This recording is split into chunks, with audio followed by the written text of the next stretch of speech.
பிராமணர்களை அரசியல் ரீதியாக பின்தங்கிய வகுப்பினராக கருதி அடித்தள உள்ளாட்சி தேர்தல்களில் அவர்களுக்கு இடஒதுக்கீடு வழங்க முடியுமா என்பது குறித்த மனுவை விசாரிக்க உச்சநீதிமன்றம் ஒப்புக்கொண்டிருக்கிறது. இது குறித்த பெருஞ்செய்தியை பார்க்கலாம். பிராமணர்களை அரசியல் ரீதியாக பின்தங்கியவர்களாக கருத வேண்டும் என்று கோரி சமத்துவத்துக்கான இளைஞர்கள் அறக்கட்டளை என்ற அமைப்பு உச்சநீதிமன்றத்தில் மனு தாக்கல் செய்துள்ளது.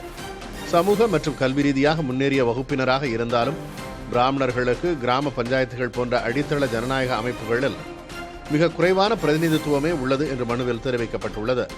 இந்த அமைப்பின் சார்பில் மூத்த வழக்கறிஞர் கோபால் சங்கர நாராயணன் ஆஜராகி வாதங்களை முன்வைத்தார். 2010 ஆண்டு கே. கிருஷ்ணமூர்த்தி எதிர் இந்திய ஒன்றியம் வழக்கில் 5 நீதிபதிகள் கொண்ட அரசமைப்பு சட்ட அமர்வு சமூக மற்றும் கல்வி ரீதியான பின்தங்கிய நிலை என்பது அரசியல் பின்தங்கிய நிலையோடு பிணைந்திருக்க வேண்டிய அவசியமில்லை என்று தீர்ப்பளித்ததை அவர் சுட்டிக்காட்டினார். அரசமைப்பு அமர்வின் அந்த தீர்ப்பு வழங்கப்பட்டு 15 ஆண்டுகள் கடந்துவிட்ட பிறகும் சமூக மற்றும் கல்வி ரீதியாக பின்தங்கிய வகுப்பினரை தவிர்த்து அரசியல் ரீதியாக பின்தங்கிய வகுப்பினரை தனித்து அடையாளம் காண எந்த ஒரு மாநில அரசும் இதுவரை எந்த நடவடிக்கையும் எடுக்கவில்லை என்று அவர் வாதிட்டார். பட்டியல் சாதிகள், பட்டியல் பழங்குடியினர் மற்றும் இதர பிற்படுத்தப்பட்ட வகுப்பினரே சமூகம் மற்றும் கல்வி ரீதியாக பின்தங்கியவர்களாக வரையறுக்கப்பட்டுள்ளனர்.